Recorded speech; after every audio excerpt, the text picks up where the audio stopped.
آپ کا تھوڑا سا ہارڈ ویئر ٹائٹ ہوا ہے اور سافٹ ویئر میں سے جو ہے وہ ایرر یا جو وائرس چلا گیا تھا اس کو نکال دیا گیا ہے، اور جس طرح آپ کی صفائی اور سروس اور ریپیئرنگ کی گئی ہے، اس کے بعد آپ کا کیا خیال ہے، آپ کا کیا کہنا ہے، ذرا خود سن لیں۔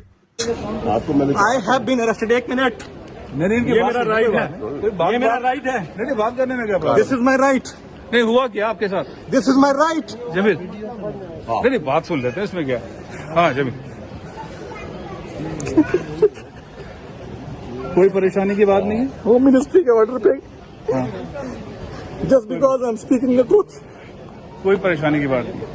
ٹارچر آپ کیا، بہادر ہو۔ مجھے ننگا کیا گیا ہے، میرے کپڑے اتارے، میرے چپیٹیں ماری گئی ہیں، اور اسلام آباد پولیس نے ٹرانزٹ اس وقت میرا ریمانڈ لیا ہے کراچی سے اسلام آباد لے جانے کے لیے. میری فیملی کو پتہ نہیں ہے، میرے چینل کو پتہ نہیں ہے.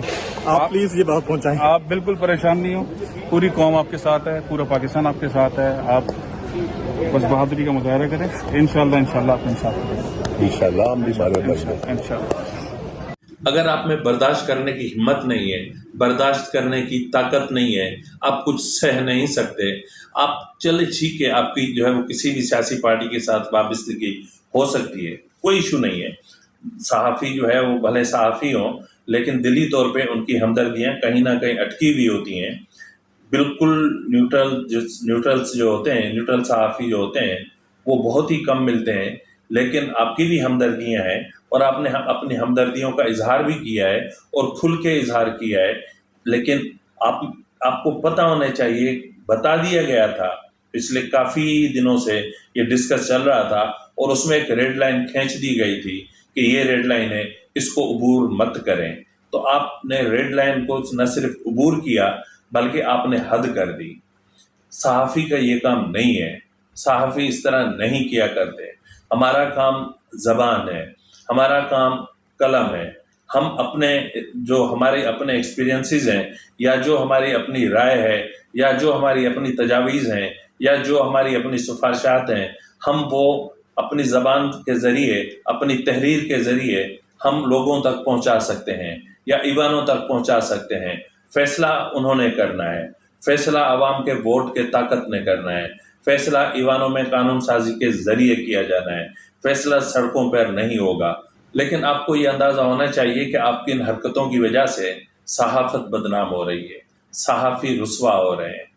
کل تک کوئی اس طرح کی کھلم کھلا بات نہیں کرتا تھا، لیکن آج لفافہ کہا جاتا ہے. آج پہلے تو یلو جرنلزم کا نام سنتے تھے، اب لفافے سنے گئے، پھر بریف کے سنے گئے، پھر ہیلی کاپٹر سنے گئے، پھر جہاز سنے گئے.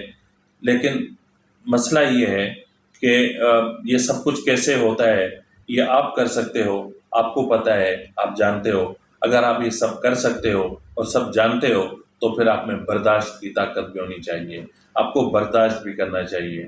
آپ کو یاد ہے نا، دیکھا تھا نا کہ پہلے گل صاحب کیا کہا کرتے تھے، شہباز گل کیا کہتے تھے، ذرا وہ ایک بار پھر سن لیں.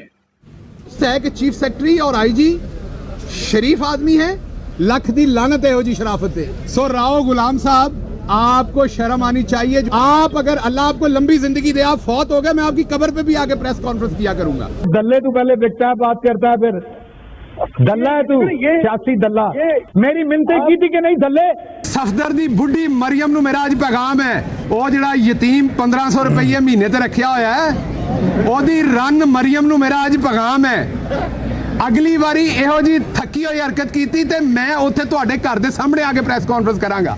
یہ جو سیاسی ٹیسٹ ٹیوب بیبی ہے عطا طارق، اس کا پٹا جنہوں نے کھولا ہے اس کو بتائیں کہ اس کی زبان کو لگام دیں. ہمارے پنجاب میں جب کسی خاتون کا شوہر فوت ہو جاتا ہے تو اس کو رنڈی کہا جاتا ہے. کراچی میں مجھے میرے ایک صحافی دوست نے کہا یہ گالی ہے. تو بات یہ ہے کہ بروکر جو ہوتا ہے، جس کو انگریزی میں بروکر کہتے ہیں، اسے پنجابی میں دلال کہتے ہیں. لیکن شہباز گل اب کیا کہہ رہے ہیں؟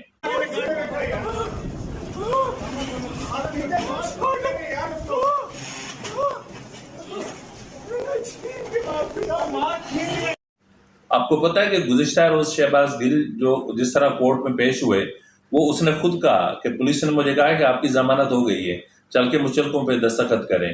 اس لیے نہ ان کو ہتھکڑی لگائی گئی، نہ ان کے لیے آگے پیچھے پولیس فورس لگائی گئی، اور وہ خود ہی بغیر ویل چیئر کے بھاگتے ہوئے دوڑتے ہوئے کورٹ پہنچے، اور جب کورٹ پہنچے تب انہیں پتہ چلا کہ انہیں یہاں ریمانڈ کے لیے لایا گیا ہے۔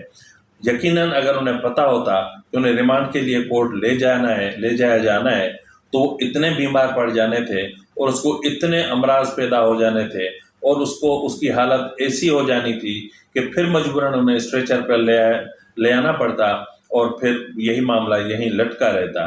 لیکن دیکھیں کہ آج جیسے ضمانت ملی گزشتہ روز، تو پولیس نے اوور دا نائٹ اپنی کارروائی کرتے ہوئے چھاپے شروع کر دیے اور اہم چیزیں برآمد ہونا شروع ہو گئی ہیں۔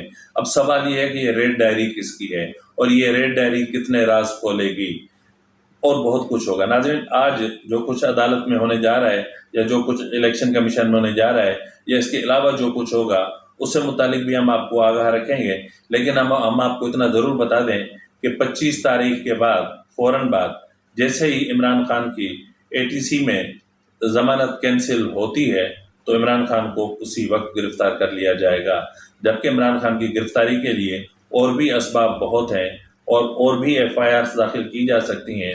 FIA بھی انہیں گرفتار کر سکتا ہے۔ اس وقت عمران خان وہ ہے کہ جس کو کسی بھی وقت گرفتار کیا جا سکتا ہے، لیکن گرفتار کیوں نہیں کیا گیا؟ جاتے جاتے میں آپ کو یہ بات ضرور بتانا چاہتا ہوں، عمران خان کو اس وقت تک گرفتار کیوں نہیں کیا گیا؟ کیوں عمران خان کی گرفتاری کی بار بار باتیں چھوڑی جاتی ہیں، بار بار میڈیا میں اس طرح کی باتیں کی جاتی ہیں، بہت سی باتیں کی جاتی ہیں، لیکن ہوتا مطلب پھر بعد میں ایسا نہیں ہوتا۔ ایکچولی مسئلہ یہ ہے کہ عمران خان کی گرفتاری کا شوشہ چھوڑ کے اور عوام کو ان کی جو حقیقت ہے ایک تو اس سے آگاہ کر رہے ہیں اور دوسرا عوام کو تھکایا جا رہا ہے۔ آخر وہ کب تک بھاگیں گے؟ کہاں تک بھاگیں گے؟ اب دیکھنا یہ ہے کہ عمران خان کب تک بھاگتے ہیں۔ کیا KP بھاگ کے جائیں گے؟ کیا پنجاب بھاگ کے جائیں گے؟ کہاں جائیں گے؟ کس طرف جائیں گے؟ تو ناظرین، اس وقت تک جو ٹیکنکس چل رہی تھیں وہ یہ ہیں کہ کل کو اگر عمران خان کو گرفتار کر بھی لیا جائے تو ایک بڑے پیمانے پر جو ایک مزاحمت ہونی تھی یا جو اسٹریٹ پاور جو ہونا تھا یا جس طرح لوگوں کو سڑکوں پر نکلنا تھا اس کو کسی حد تک کم کیا جا سکے، اور حکومت کی یہ حکمت عملی کامیاب رہی ہے۔ ناظرین، اس کے علاوہ میں آپ کو ایک اور بریکنگ نیوز دے دوں۔ میرے انتہائی اہم ذرائع کا کہنا ہے کہ لانڈھی جیل کے اس وارڈ میں جس میں آصف علی زرداری صاحب نے ایک طویل وقت گزارا، اس وارڈ کی صفائی شروع ہو چکی ہے۔ اس وارڈ کی باقاعدہ صفائی ہو رہی ہے اور اس وارڈ میں گندگی جو بھی ہے اس کو ہٹایا جا رہا ہے، اور اس وارڈ کو جہاں تک میری اطلاعات ہیں کہ شاید کلر بھی کیا جا رہا ہے، کیونکہ وہاں صرف یہ جانتے ہیں کہ کسی اہم شخصیت کو یہاں لایا جانا ہے۔ اب لانڈھی جیل میں اسی کمرے کی صفائی ہونا معنی خیز ہے۔ اب دیکھنا یہ ہے کہ اس کمرے میں کون مہمان آتا ہے۔ اسی کے ساتھ ہی اپنے میزبان نواز بھٹو کو اجازت دیجیے۔ اللہ حافظ۔